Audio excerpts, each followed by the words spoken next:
जाति की जो महिलाएं हैं उनके बराबर में ओबीसी की महिलाएं नहीं हैं, शेड्यूल कास्ट की महिलाएं नहीं हैं। दिया जाना चाहिए, लेकिन किनको? क्या स्मृति ईरानी को ही सिर्फ संसद में जाना चाहिए? क्या निर्मला सीतारमण ही रहेंगी? उसके लिए मुन्नी देवी, भगवतिया देवी कभी कभी हमेशा पैदा लेते रहना चाहिए। और उसके तो महिला को 33% मिला है और उसमें कैटेगरी क्लियर नहीं किया गया है, तो इससे भी समाज को नुकसान होगा, SC ST OBC को। इसलिए धरना प्रदर्शन, रैली और जो भी कार्यक्रम आयोजित किया जाएगा ऊपर से, उस पर हम काम करने का काम करेंगे। नमस्कार, मैं इस वक्त औरंगाबाद ज़िले में हूँ और कलेक्ट्रेट के समीप, और जैसा कि आप देख रहे हैं कि ये राष्ट्रीय पिछड़ा वर्ग मोर्चा के द्वारा जो महिला आरक्षण बिल पास किया गया उसका विरोध में चरणबद्ध आंदोलन की घोषणा हुआ है। उसी क्रम में आज ज्ञापन देना था राष्ट्रपति के नाम, उन्होंने आज राष्ट्रीय पिछड़ा वर्ग मोर्चा के द्वारा जिलाधिकारी के माध्यम से राष्ट्रपति के नाम ज्ञापन सौंपा गया है। तो आइए हम डिस्कस करते हैं कि जो आज का ज्ञापन है क्या है। हमारे साथ में सुमन जी हैं। सुमन जी, आज का जो ज्ञापन है कौन सा कार्यक्रम के लिए है जो आज दिया गया? पिछड़ा वर्ग मोर्चा के द्वारा ज्ञापन सौंपा गया है। केंद्र सरकार ने 33% महिलाओं को आरक्षण दिया है, आरक्षण दिया गया है 33%। भारत में रिजर्वेशन की व्यवस्था शोषण के आधार पर है और शोषण हुआ है SC ST OBC का। तो रिजर्वेशन SC ST OBC को महिला को मिलना चाहिए सेपरेट इलेक्टोरेट के तहत। तो यहाँ भी केंद्र की जो सरकार है वो बगैर SC ST OBC को सेपरेट इलेक्टोरेट दिए ये जनरल रूप से कर रही है। तो जनरल में तो जनरल महिला चली जाएगी। स्वर्ण जाति की जो महिलाएं हैं उनके बराबर में OBC की महिलाएं नहीं हैं, शेड्यूल कास्ट की महिलाएं नहीं हैं, आदिवासी घर की महिलाएं नहीं हैं। तो ये 3 वर्ग है, 3 घर की जो महिलाओं में जागृति नहीं है, शिक्षा का अभाव है, शैक्षणिक योग्यता नहीं है, आर्थिक योग्यता नहीं है, मानसिक शोषण है, शारीरिक शोषण है, व्यवहारिक शोषण है, भाषिक शोषण है, क्षेत्रीय शोषण है, राष्ट्रीय स्तर पर शोषण है। तो जिनका शोषण हुआ है उनको सेपरेट इलेक्टोरेट के तहत में आरक्षण दिया जाना चाहिए। और इसी को लेकर के राष्ट्रीय पिछड़ा वर्ग मोर्चा 30 सितंबर 2023 को ज्ञापन देने का काम कर रहा है जिला अधिकारी के माध्यम से 567 जिला में राष्ट्रपति महोदय को। और 7 अक्टूबर को धरना प्रदर्शन किया जाएगा 567 जिला के मुख्यालय पर। 17 अक्टूबर को आपको रैली प्रदर्शन 567 जिला में एक साथ किया जाएगा। और इसके बाद में 3 चरण में हम ज्ञापन भी दे रहे हैं राष्ट्रपति को। ये मेरा आंदोलन का कार्यक्रम है। हमारे साथ में एडवोकेट विनोद यादव जी भी हैं जो आज इस कार्यक्रम को समर्थन भी दिए हैं। तो हम इनसे जानेंगे, सर, एक तरफ नारी शक्ति, नारी आरक्षण दे करके नरेंद्र मोदी जी, प्रधानमंत्री जी वही लूट रहे हैं लोगों। उसमें देखिए कैटेगरी क्लियर होना चाहिए था कि शेड्यूल कास्ट के महिलाओं को कै %, शेड्यूल ट्राइब की महिलाओं को कितने %, OBC के महिलाओं को कितने %। कैटेगरी क्लियर होता तब न मिलता है। तो अंधकार में रह करके और जिस तरह से पूना पैक्ट का दुष्परिणाम हुआ कि हमारे समाज में भेड़ुआ दलाल और चाटुकार पिट्ठू हमारे समाज में पैदा हुए, तो उसी तरह से महिलाओं के अंदर भी होगा।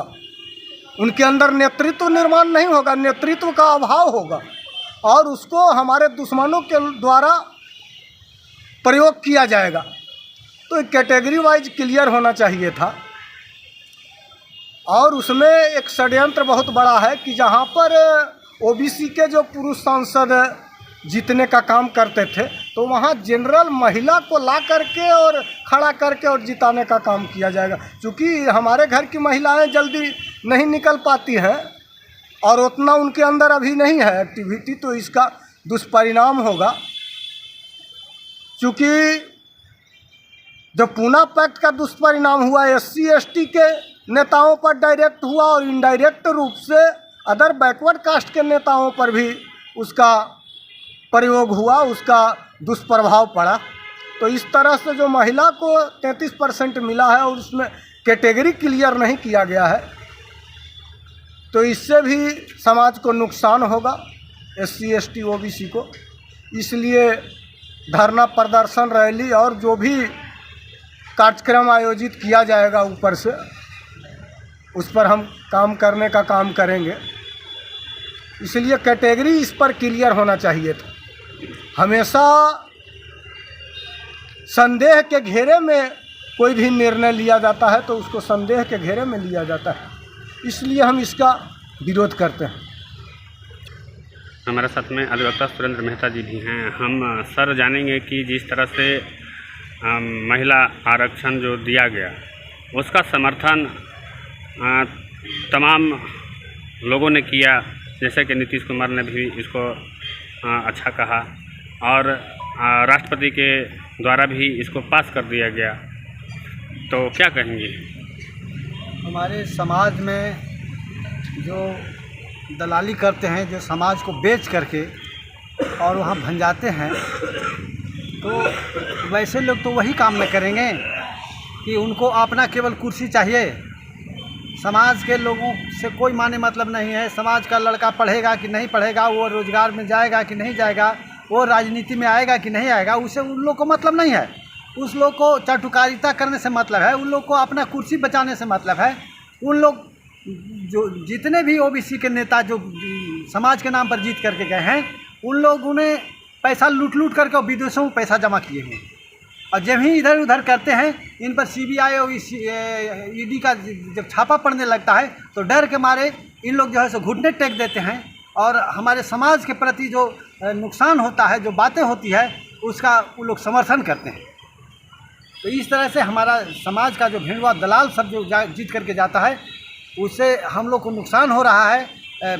अब सवर्ण लोग तो हर जगह जीते रहे हैं, लेकिन जहाँ नहीं जीत रहे हैं, जहाँ OBC में जो जीत रहा है, OBC का जो पुरुष जीत रहा है, उस जगह पर सवर्ण महिलाओं को दे करके वह ज़बरदस्ती कोटा अपना पूरा करना चाहते हैं। इस तरह से वो राजतंत्र अपनाना चाहते हैं कि हर तरह से हम ही वहाँ रहें, और इन लोग OBC SC और SC जो है वो निचले पौधान पर हैं और निचले झाड़ू बहारने का खाली काम करें और बाकी कहीं जगह पर नहीं जाएं। इसीलिए विश्वविद्यालय में भी कहीं OBC नहीं दिखलाई पड़ता है, प्रोफेसर में नहीं दिखलाई पड़ता है, IAS में नहीं दिखलाई पड़ता है, कहीं मंत्रिमंडल में नहीं रहता है। मंत्रिमंडल में एक आदगों को जो चाटुकारिता करता है उसको मंत्रिमंडल में बुला करके और उसके बाद मलाई चापते रहते हैं लोग।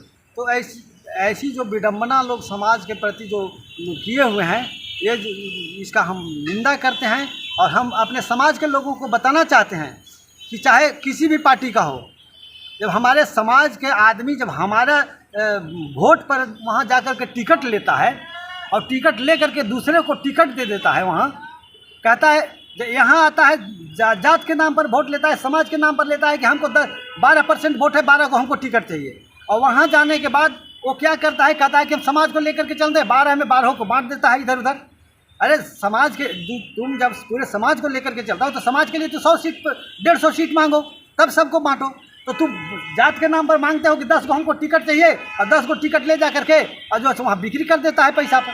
तो इसलिए हमारे समाज के लोगों को चाहिए कि वैसे लोगों को आवे और उनसे सवाल किया जाए कि हमारे समाज के लिए तुमने क्या बोला, हमारे समाज के लोगों को क्या दिया, कि हमारा समाज का हक होता है कि नहीं होता है। और अगर नहीं होता है, नहीं बोलता है, तो उसको हम लोग को नकारने का काम करना चाहिए। और हम समाज को यही संदेश देना चाहते हैं कि वैसे लोगों को जो भेड़ुआ दलाल हैं, उन लोगों को कहीं भी कोई भी जगह पर उन लोगों को बैठने नहीं दिया जाए। वो अपना आवे और घूम करके जाए, उनको स्वागत कीजिए चाय पानी से, उसके बाद चले जाएं, लेकिन वोट उन लोग को नहीं दें। तो हम यही चाहते हैं कि हमारा समाज इस तरह से बढ़े, हर जगह आरक्षण मिले, हर जगह रिजर्वेशन के आधार पर लोग जाए, राजनीति में भी जाए, शैक्षणिक संस्थान में भी जाए, नौकरी में भी जाए, हर जगह पर जाए।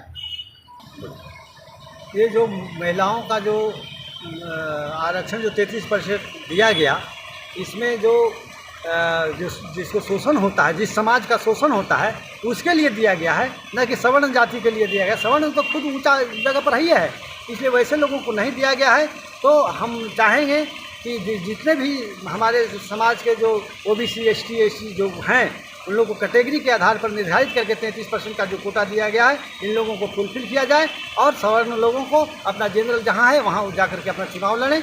हम यही चाहते हैं और सरकार से यही मांग करते हैं कि इस कैटेगरी के आधार पर कोटा निर्धारित करके चुनाव लड़ाया जाए।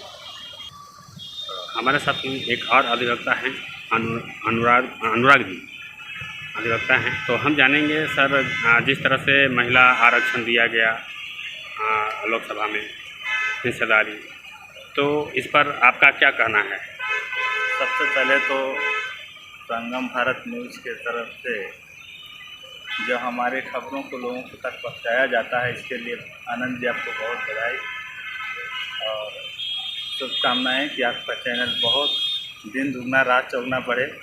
और आपका जो कहना है कि महिलाओं के आरक्षण की बात जो कही गई कि 33% दिया गया, तो उस पर आपका क्या कहना है?